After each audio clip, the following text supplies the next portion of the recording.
edition of Fan Talk, your favorite podcast by your favorite fan. Of course, that is me, Kyle Brenchley, in the house on this Thursday evening. As you can tell, different setup here from my usual spot. Also, I did not release an episode on Wednesday because I wanted to cover the NBA draft and Team USA's game against Panama, both of which happened tonight. So, hence why I am recording a few days later, and hence the change of scenery. But sometimes a change of scenery is good. Fan Talk, of course, is a podcast by me, Kyle Brenchley, that you can find on YouTube, Spotify, iHeartRadio, Apple, Amazon, wherever you get your podcast. I am there. I appreciate the support. Go give me a like and a follow. Share with your friends. We have a lot to talk about today. But before we get into that, I want to mention real quick, big Star Wars fan, the Acolyte out on Disney+.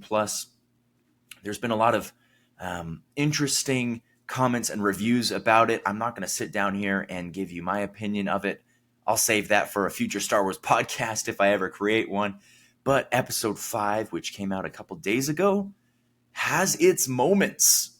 Specifically, the lightsaber duels. Go check it out if you like some good lightsaber fighting.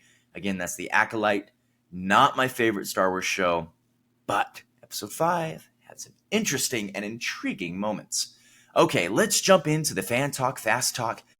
Satcher, I don't know if I'm saying that right, but I will learn soon enough. The Hawks drafted him first overall. If you remember, in a couple weeks ago, I think a couple months ago at this point, I did a video about tanking and my beef with it. The NBA does this thing called the draft lottery, and I explained it in that episode, so go check it out. Essentially, if you're the worst team, you're not guaranteed the first overall pick. In the case of the Atlanta Hawks, they almost made the playoffs. They were in the NBA play-in, one win away from making the playoffs, but instead they lose and get the first overall pick. And with that pick, they kept the pick. They draft Zachary Rissacher out of France. Very lean guy, kind of a Victor Wembanyama type of guy. France produces a lot of these guys. Rudy Gobert, Victor Wembanyama, now Zachary Rissacher. Alex Sarr was even from France. He was playing in Perth. Here, as you can see, these are the teams that they were playing for before. But very interesting first overall pick. A few more notable names, and I won't break down every single pick. There's not enough time for that. Reed Shepherd went to the Rockets. He joins a very young team there, very intriguing. Stephon Castle to the Spurs, same kind of thing, teaming up with Victor Wembanyama. And Donovan Clingan to the Trailblazers. Rob Dillingham was drafted by the Spurs, but now goes to the Timberwolves. Interesting backcourt there with Ant and Rob. Zach Edey goes to the Grizzlies. And I guess, I don't know if you guys are my fans, but I'd be honored to call you my fans. A lot of the fans of the Fan Talk podcast are also fans of the Utah Jazz, myself included. So I'm going to spend a little more time on that. So the Jazz draft Cody Williams out of Colorado, 6'9". A lot of people are like, who is this guy? And I was kind of the same. I'd heard his name before, but he definitely wasn't on my radar. I was thinking that the Jazz should have taken Dalton Knecht, who fell all the way to 17. The Lakers drafted him, which is a very interesting pick, teaming it up with the likes of Austin Reeves, LeBron James, Anthony Davis, and someone else that I will mention here in just a second. But Cody Williams, not a bad pick. I was a little surprised. Hopefully he turns out. There's a lot of upside from his pre-draft analysis on his ability to score. Also his versatility on the defensive side of the ball, which the Jazz were absolutely terrible on the defensive side of the ball. So hopefully he can help him out with that. A lot of young players. Lauri Markkanen is here to stay. Should be very interesting. Don't connect to the Lakers, as I mentioned before. The Jazz also had another first-round pick, and they used Isaiah Collier from USC. Thick guy, 6'3", 205. He's a point guard out of USC. Not a lot of people were watching USC after the hype around Bronny James kind of died down, and USC, frankly, wasn't that good. But Isaiah Collier, another guard added to this Jazz team. Frankly, I think we needed some more big guys. And the next pick kind of satisfies that in me just a little bit. But I was a little surprised that we drafted a lot of small guys, especially after taking Keontae George. Having Chris Dunn still on the roster, Jordan Clarkson on the roster, it begs me to think perhaps there might be some future moves there within the organization, but we'll keep an eye on that. And then in the second round with the 32nd overall pick, the Jazz draft Kyle Filipowski, which I think is an excellent pick. I love Kyle Filipowski, played very well at Duke. Obviously has had a little issue at times with consistency, but who doesn't? Who doesn't? I'm not the most consistent guy out there in the world, but I love this pick. Power forward, big, tall guy. He can shoot on the perimeter. He can guard. He can do great things, kind of like a Larry Markkanen. Pairing those two together could be dangerous. So let me know what your thoughts are about your favorite team. Did your favorite team have a good draft? Did it have a bad draft? I'm not going to rate the drafts here. There are plenty of other people that will do that for you. But go check out first and second rounds of the NBA draft. One last thing I want to mention. Look here at number 55, the Lakers draft Bronny James. Now, a lot of people were saying, hey, Bronny wasn't that good, didn't have that good of a year. But since he's LeBron's kid, he might just get drafted. And the Lakers take him. Holy cow. Absolutely crazy. Father and son are actually going to play together. This is a reality. And with JJ Redick as the head coach, the Lakers are just going to get more exposure, more coverage, more talk. So if you tune into First Take, be prepared for more Lakers talk. I personally think I don't think this really changes anything. I think the Lakers are going to be a 7-8 seed again, and I think the time for the Lakers is long overdue to maybe have another refresh. But interesting, if not intriguing, that father and son will play together. It's kind of like when, well, it's not totally the same, but as we were talking about Star Wars earlier, it's Darth Vader is trying to get Luke Skywalker to join him, and they can rule the galaxy as father and son. But Luke is like, this is not a good idea. It's not going to turn out. Ultimately, Vader turns back to the light side, yada, yada, yada. Not a perfect scenario, but I kind of thought that father and son ruling the NBA. Will it turn out? I don't know. We'll see here in a couple of weeks. Jumping now to soccer. I love me some soccer. And honestly, we have some issues here. Team USA is in deep water. They played against Panama, a game that they honestly should have won. A game they needed to win, with Uruguay beating Bolivia and at 6 points. Team USA faced off against Panama in essentially what was a must-win game, but ultimately turned into disaster.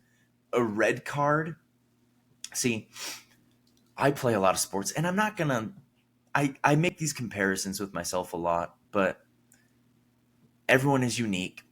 I am in no way an Olympic athlete. I am in no way a pro soccer player. I am in no way in any position to put myself in these guys' shoes. But you just got to keep your head. Tim Weah gets a red card 20 minutes into the game, and the U.S. have to play the rest of the game with 10 guys. Like, you can't do that. And if you don't know what I'm talking about, he gets in this interaction or this interaction with the Panama guy in which he hits him in the head with his arm and gets a red card. You got to control your temper. I know it's the Copa America. There's a high expectation, a lot of pressure. If you've been watching the media has been putting a lot of pressure on the United States. The bar is no longer just get out of the group stage, but it's to make a run, to compete with some of these teams. And I just don't think the U.S. is quite there. And I don't think they can handle the pressure. They weren't composed. They weren't disciplined, obviously. And they had to play with 10 guys, and that's never easy, playing a man down. They did get the first goal, an amazing goal, but Panama got it back 3 minutes later and then scored late. And USA loses. And they're in a tough position here now. As you can see here, the table, they're tied with Panama. Uruguay is up 3. They automatically advance. The United States plays Uruguay next. They're going to most certainly need a win. They get a draw. Panama wins. That's tough. The United States definitely needs a win. It's going to be a tough matchup. who is going to step up for the United States? Who? Who's on the United States side? Who? It'll be interesting to see. But very tough position that the United States is in. And Howard Jones sings this song about how nobody is to blame. Things go bad, but it's nobody's fault. Like sometimes bad things just happen. But in sports, it doesn't traditionally happen that way. In sports, somebody has to fall on the axe. Somebody has to take responsibility. And who is it? Is it Greg Berhalter? Is it the front office? Is it the team? Is it what is it? Who is to blame? And I don't know if I can sit down here and point fingers. I don't know if I should. I don't know how good that will do. The United States has to forget this game. They have to say, hey, look, we lost our minds. We did not play well. We were down a guy. We're up against Uruguay in this next game. Our life depends on it. Our legacy depends on it.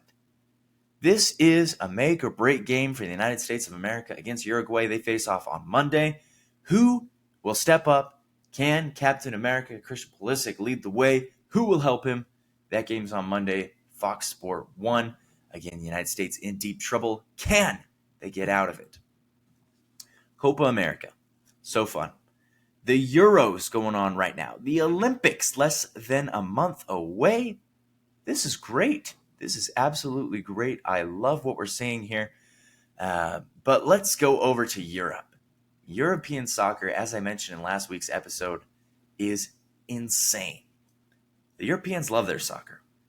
The United States, they have no passion for soccer. Group stage has ended. We're now into the round of 16. A lot of great things happened in these first couple rounds. I'm very excited. From what I saw, if I were to pick favorites or to put my money on teams, I'm liking what I see from Spain. They got out of the group of death. That was a tough group with Italy, Croatia, Albania, and Spain. Spain won all 3 games. They beat a good Italy team. They beat a good Croatia team. They got 9 points. They did not allow the other team to score at all. They scored 5 goals. The other team didn't score any goals. Spain is a clear favorite moving forward. I also like what I saw from France. They did not win the group because Austria had a freak win over the Netherlands, but I like what I see from France. I think they're still a great team to watch out for. France, Spain. I'm kind of rooting for Romania at this point. Romania, they got out of Group E. Portugal upsetted by Georgia. Georgia moving on to the round of 16, their first ever appearance in the Euros. And they're in the round of 16. Turkey had a very good run as well. Portugal minus that loss against Georgia. But as of right now, I think it's kind of a 2-team race. I think it's between France and Spain in the round of 16. We'll kind of see kind of what happens there if those teams can keep it up. Can teams like Romania or Georgia pull off some upsets?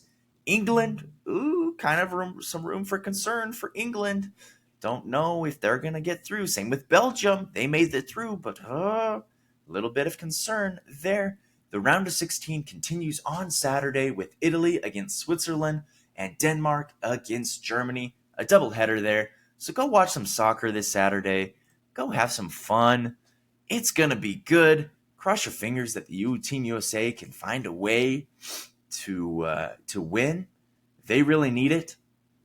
And as always, go check out my other videos. If you guys like soccer, I don't know if you guys are soccer fans, let me know down below.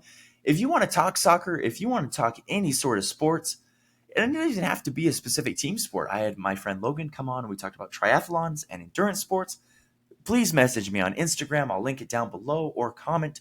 I love having guests on. It makes the show so much more fun. So let me know what you guys want to talk about, what you guys want to hear, and if you guys want to be a guest here on Fan Talk. Again, Fan Talk is a podcast you can find on YouTube, Spotify, iHeartRadio, wherever you get your podcast. I am there.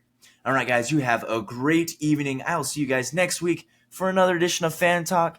Stay saucy out there, my friends, and remember to always find happiness in the pursuit.